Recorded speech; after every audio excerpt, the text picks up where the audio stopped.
দেখো ওরা একসাথে, ঠান্ডা একটু বাইরে বৃষ্টি পড়ছে, সব কটা কিভাবে চচ্চড়ির মতন হয়ে শুয়ে আছে দেখো। ছোটুর দুই ছেলে, লাডোর ছেলে কিতন, মিনুমার ছেলে তুলো, মানে এখানে সব ছেলে ছেলে, খালি একমাত্র ছোটু মেয়ে দেখো সব কিভাবে পালং শাকের চচ্চড়ি হয়ে শুয়ে আছে। কাঠবিড়ালিও ছিল, এক্ষুনি উঠে গেছে ওয়াশরুমে। দেখো, এই দেখো, এটা তুলো, এটা এটা ছোটুর ছেলে হচ্ছে, এটা মিকি, এটা কিতন।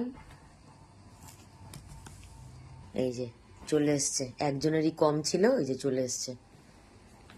ও ছিল এতক্ষণ শুয়ে, টয়লেটে গেছিল, টয়লেটে গিয়ে টয়লেট করে জল টল খেয়ে আসলো।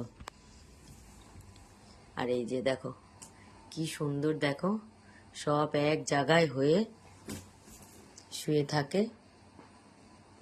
এখন তো অনেক কম, আগে 20-22 জন থাকতো একসাথে শুয়ে, এখন তো মাত্র কজন এখানে, 1 জন 2 জন 3 জন 4 জন 5 জন 6 জন, মাত্র 6 জন। আগে 20 থেকে 22 জন এরকম ভাবে ঘরের একটা জায়গায় শুয়ে থাকতো সব একসাথে। দেখো, দেখেই মনে শান্তি, আর কিচ্ছু লাগে না, ওদের এইভাবে দেখেই শান্তি। দেখো কি সুন্দর। এই কিছুদিন আগে কারোর সাথে কারো পরিচয় ছিল না, হ্যাঁ, ছোটু আর ছোটুর ছেলেরা তো এদের কাছে অপরিচিত, কিন্তু দেখো কিছুদিনের মধ্যেই, মানে 1 মাসও মনে হয় না পুরোপুরি হয়েছে, তার মধ্যে দেখো সব কিভাবে ওরা আপন হয়ে গেছে। দেখো, ছোটুকে কাঠবিড়ালি খালি একমাত্র চিনতো, এই তুলো কিতন এরা কিন্তু চিনতো না। দেখো কত কম সময়ের মধ্যে, মনেই হচ্ছে না যে ছোটু ওদের কাছে আর ছোটুর ছেলে ওদের কাছে অপরিচিত। দেখো কিভাবে শুয়ে আছে, দেখো। কাবিল, তুমি তুমি ওই তুলোর লেজ ধরে টেনো না, আস্তে আস্তে তুমি এসে ওদের ওদের পিছনে করো না কিন্তু, তারপর এক্ষুনি ওরা উঠেই কিন্তু তোমাকে মানে মার দেওয়া শুরু করবে।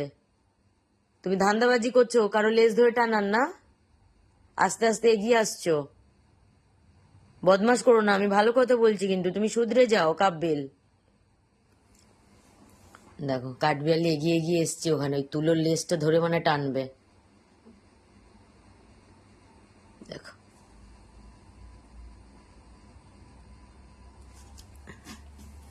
এই যে, এইগুলোই হলো সব মুহূর্ত, সুন্দর স্মৃতি, সুন্দর মুহূর্ত। দেখো